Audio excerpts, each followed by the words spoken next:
Hello everyone, इस video में हम क्लास 10 प्रश्नावली 2.3 का क्वेश्चन नंबर सेकंड का भी सेकंड भाग को हल करेंगे। ठीक है, उससे पहले मैंने फर्स्ट भाग को हल कर दिया है, उसको अगर आपने नहीं देखा है तो देख सकते हो। आज सेकंड भाग को हल करेंगे इस वीडियो में।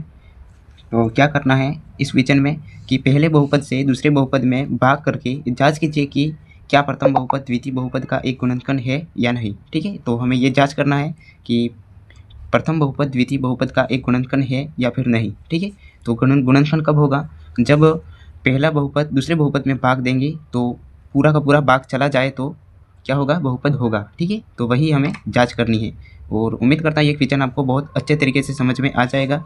और अभी तक आपने इस चैनल को सब्सक्राइब नहीं किया तो सब्सक्राइब कर लेना और वीडियो पसंद आए तो एक लाइक कर देना। ठीक है, तो शुरू करते हैं सेकेंड भाग। तो इसमें सबसे पहले तो इस क्वेश्चन को वापस लिख देंगे। ठीक है, तो चलिए शुरू करते हैं। तो हमें क्या करना है, इस बहुपद में इस बहुपद का भाग देना है। ठीक है, यानी कि प्रथम बहुपद का दूसरे बहुपद में भाग देना है, इसमें भाग देना है इसका। तो भाग का चिन्ह यहाँ पे लिख देंगे इस प्रकार से। ठीक है, तो इसके अंदर हमें इसको लिखना है, दूसरे बहुपद को इसके अंदर लिखेंगे, यानी कि 3x⁴ प्लस 5x⁻³ माइनस के 7x⁻² प्लस के 2x+2। ठीक है, और भाग देना है इसका, यानी कि x⁻² प्लस 3x प्लस 1। कैसे देंगे भाग? तो सबसे पहले हमें इस बहुपद में प्रथम पद को देखेंगे और इस बहुपद का भी प्रथम पद को देखेंगे। ठीक है, अब इस बहुपद में ऐसी संख्या से गुणा करना है कि पहला बहुपद मिल जाए। ठीक है, यानी कि यहाँ पे लिख देते हैं x² प्लस के 3x प्लस के 1। ठीक है, यहाँ पर क्या प्राप्त करना है? 3x⁴। तो यहाँ पे किस संख्या से गुणा करें कि यहाँ पे 3x⁴ आ जाए?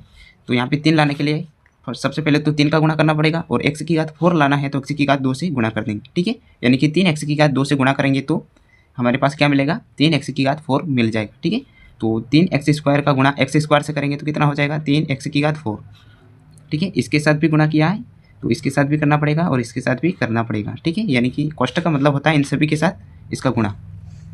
तो 3x² का गुणा 3x से करेंगे तो कितना हो जाएगा? 3 का गुणा 3 से कर देंगे सबसे पहले तो 9 हो जाएगा और x² का गुणा x से करेंगे तो x⁻³ होगा। ठीक है, अब गुणा करना है 3x⁻² का गुणा 1 से कर देना है तो क्या होगा? 3x⁻²। ठीक है, अब जिस संख्या से गुणा किया था उसको यहाँ पे लिख देंगे भागफल।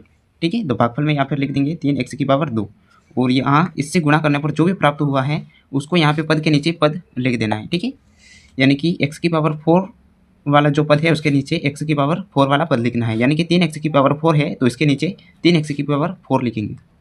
ठीक है, अब x⁻³ का पद है उसके नीचे इसका लिखेंगे, यानी कि 9x⁻³ ठीक है, और फिर है x² का पद तो इस x² का पद को लिखेंगे यहाँ पे प्लस के 3x²।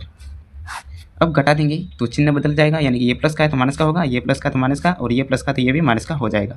अब यहाँ पे घटा देंगे, यानी कि 3x⁴ में से 3x⁴ को घटाएंगे तो 0 प्राप्त होगा, और यहाँ पे ये माइनस का है और ये प्लस का है तो प्लस माइनस माइनस होगा, यानी कि 9x⁴ में से 5x⁴ को घटाएंगे तो कितना बचेगा? 4x⁴। ठीक है, और बड़ी संख्या है 9 तो 9 के आगे माइनस का चिन्ह है तो माइनस का होगा, और यहाँ पे क्या होगा? ये भी माइनस का है और ये भी माइनस का है, माइनस माइनस प्लस होगा तो प्लस करेंगे, यानी कि 7x⁴ में 3x⁴ को ऐड कर देंगे तो कितना हो जाएगा? 10x⁴। ठीक है, और ये माइनस का है और ये भी माइनस का है तो इन दोनों में माइनस प्लस किया था उसको देखेंगे बड़ी संख्या, तो बड़ी संख्या 7 है, 7 के आगे माइनस है तो माइनस का 10x⁴ होगा। ठीक है, अब वैसे वैसे इनको नीचे उतार देना, यानी कि क्या होगा? प्लस के 2x प्लस के 2। अब क्या करना है? अब वैसे वैसे वापस करना है यहाँ पे, यानी कि x⁻² प्लस के 3x प्लस 1। अब इसमें गुणा करना है, कौन सी संख्या से गुणा करें कि अपना प्रथम पद मिल जाए, यानी कि 4x⁻³ मिल जाए।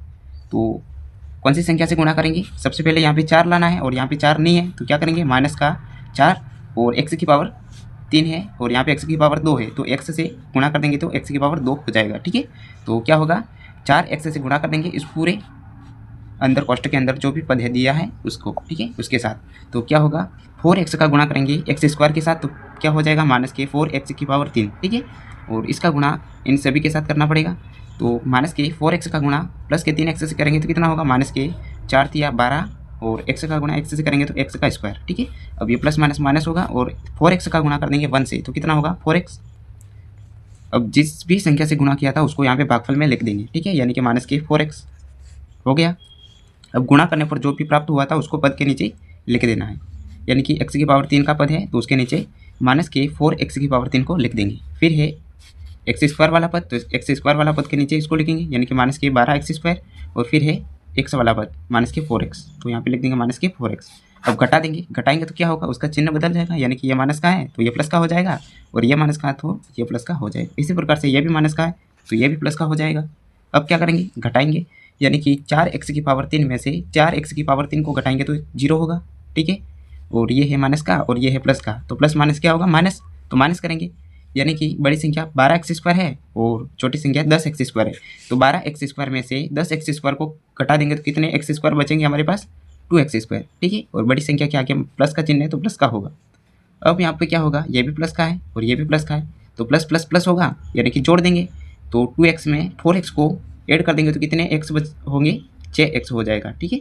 और प्लस के 2 को तो वैसा वैसा उतार देना है, हो गया।